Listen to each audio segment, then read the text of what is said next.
Bismillahirrahmanirrahim. Assalamualaikum warahmatullahi wabarakatuh. Perkenalkan, nama saya Muhammad Fakri Ramadan dengan NIM 22063034. Di sini saya ingin memenuhi UTS atau ujian tengah semester dari metode mengajar khusus, yaitu dengan mengambil materi memahami tentang dasar PUIL. Nah, di sini dari teman-teman udah ada belum yang udah tahu apa itu PUIL? Pasti. Ya, cukup bertanya-tanya ya apa itu puil. Nah, mari kita lihat apa itu puil. Apa singkatan dari puil? Nah, singkatan dari puil itu kalau kita mengacu kepada internet atau media lainnya, itu ada yang bilang puil itu adalah singkatan dari Peraturan Umum Instalasi Listrik. Ada juga yang bilang itu Persyaratan Umum Instalasi Listrik. Jadi, mana yang benar? Nah, yang benar itu adalah peraturan umum instalasi listrik. Tetapi sebagian orang banyak menyebutnya dengan persyaratan. Dengan alasan yaitu istilah persyaratan itu lebih mencerminkan sifat dokumentasi ini eh, yang dimana itu sebagai kumpulan ketentuan teknis yang harus dipenuhi untuk dalam perencanaan, pemasangan, pemeriksaan, dan pemeliharaan. Namun fungsinya tetap sama, yaitu sebagai acuan standar untuk pemasangan instalasi listrik. Nah, sebelum kita melangkah lebih jauh tentang PUIL ini, mari kita lihat dulu perkembangan PUIL di Indonesia. Nah, bagaimana regulasinya? Nah, sebelum PUIL di Indonesia itu ada, instalasi listrik di Indonesia itu mengacu kepada standar kolonial Belanda, di mana itu waktu zaman penjajahan Belanda memakai standar kolonial Belanda dan EAC atau International Electromechanical Commission. Nah, itu adalah standar internasional yang dipakai sebelumnya. Nah, karena setelah Indonesia merdeka, adanya setelah banyaknya permintaan pemasangan instalasi listrik, maka Indonesia meluncurkan atau menerbitkan PUIL pertama kali yaitu pada tahun 1977. Nah, standar pertama ini Indonesia yang hanya menekankan tentang keselamatan dalam pemasangan instalasi listrik. Nah, berarti kalau kita mengacu kepada keselamatan, itu mengacu kepada operator bagian pemasangannya. Nah, pada tahun 1987, eh, penambahan proteksi terhadap arus lebih dan sistem pentanahan ditambahkan dalam PUIL. Nah, sistem penambahan ini eh, juga untuk melengkapi standar sebelumnya, yang dimana hanya menekankan keselamatan saat pemasangan instalasi listrik. Nah, selanjutnya pada tahun 2000, PUIL juga menambahkan regulasi terkait efisiensi energi dan standarisasi peralatan listrik, di mana munculnya standar-standar instalasi listrik SNI yang wajib dipenuhi, atau wajib dipatuhi saat pemasangan instalasi listrik. Untuk PUIL pada tahun 2011, itu PUIL terbaru mengintegrasikan standar SNI, standar internasional dengan standar internasional. Ini di mana telah menghampir samakan, bisa disamakan standar internasional, standar nasional Indonesia ini sudah bisa jadi terintegrasi dengan standar internasional. Nah, selanjutnya apa pengertian dan fungsi dari PUIL itu sendiri? PUIL adalah dokumentasi yang berfungsi sebagai pedoman instalasi listrik agar memenuhi syarat keamanan, keandalan, dan efisiensi energi. Fungsi dari PUIL tersebut sendiri yaitu menjamin keselamatan pengguna listrik dari bahaya sengatan listrik dan kebakaran, menetapkan standar pemasangan pengoperasian instalasi listrik, mengatur pemakaian listrik yang efisien dan menghindari pemborosan energi, menyesuaikan standar kelistrikan dengan perkembangan teknologi. Nah, PUIL ini juga tidak hanya mengatur eh, apa-apa saja.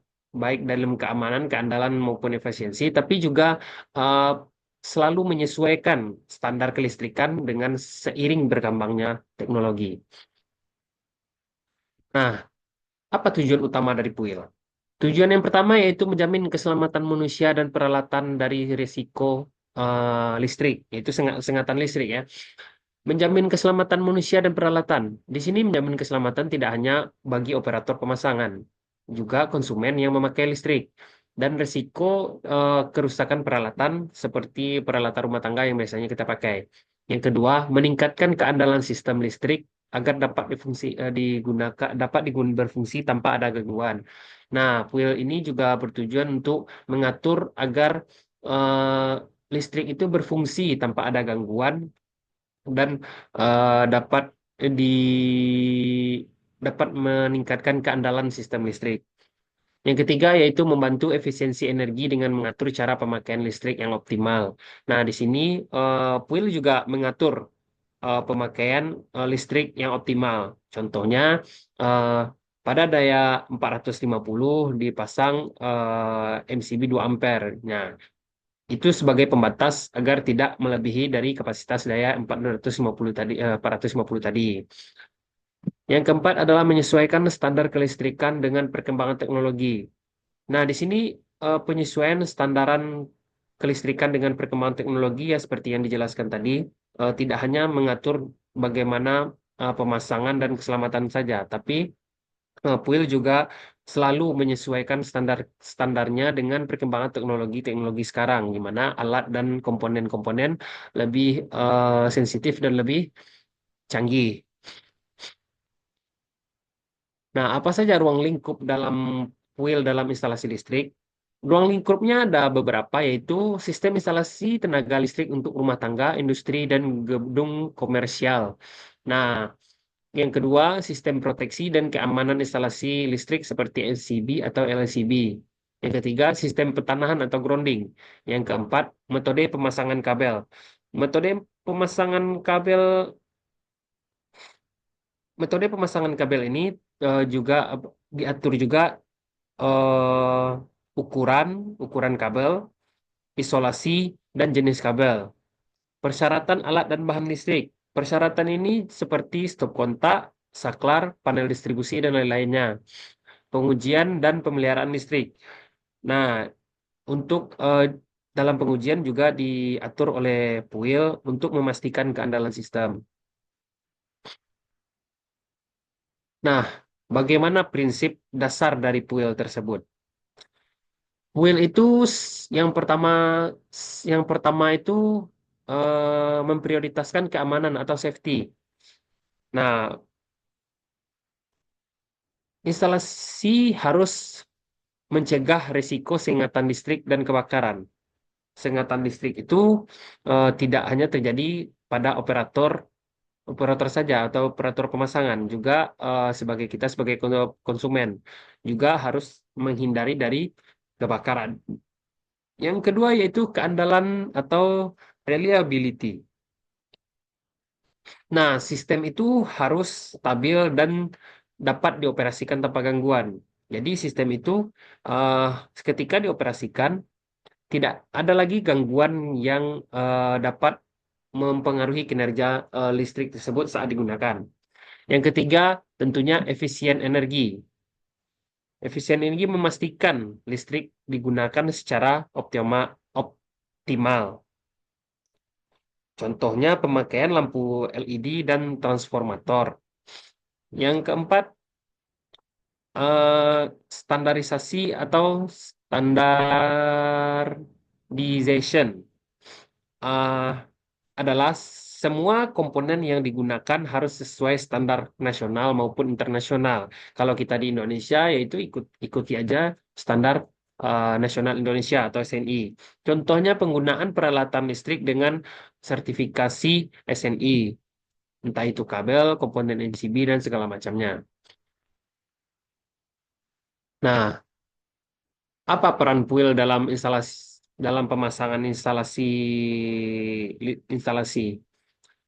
Yang pertama yaitu menjamin keselamatan instalasi listrik dengan mengatur metode pemasangan yang benar.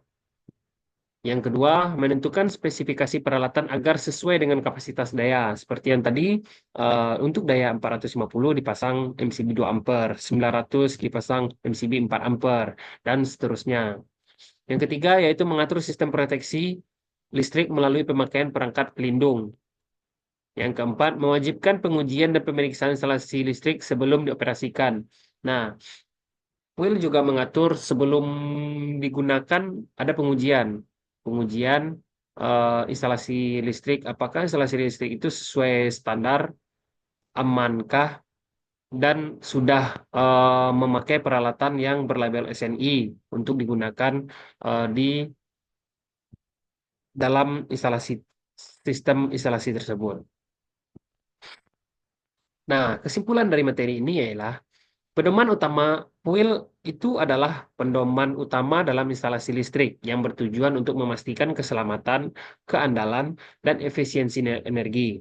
Memahami sejarah, tujuan, dan prinsip dasar kuil sangat penting bagi teknisi listrik agar dapat menerapkan instalasi listrik yang sesuai standar dan aman digunakan dalam jangka panjang.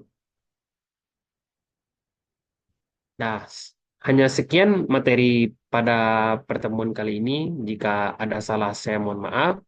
Sudahi dengan Alhamdulillahirabbil alamin. Saya tutup dengan Assalamualaikum warahmatullahi wabarakatuh.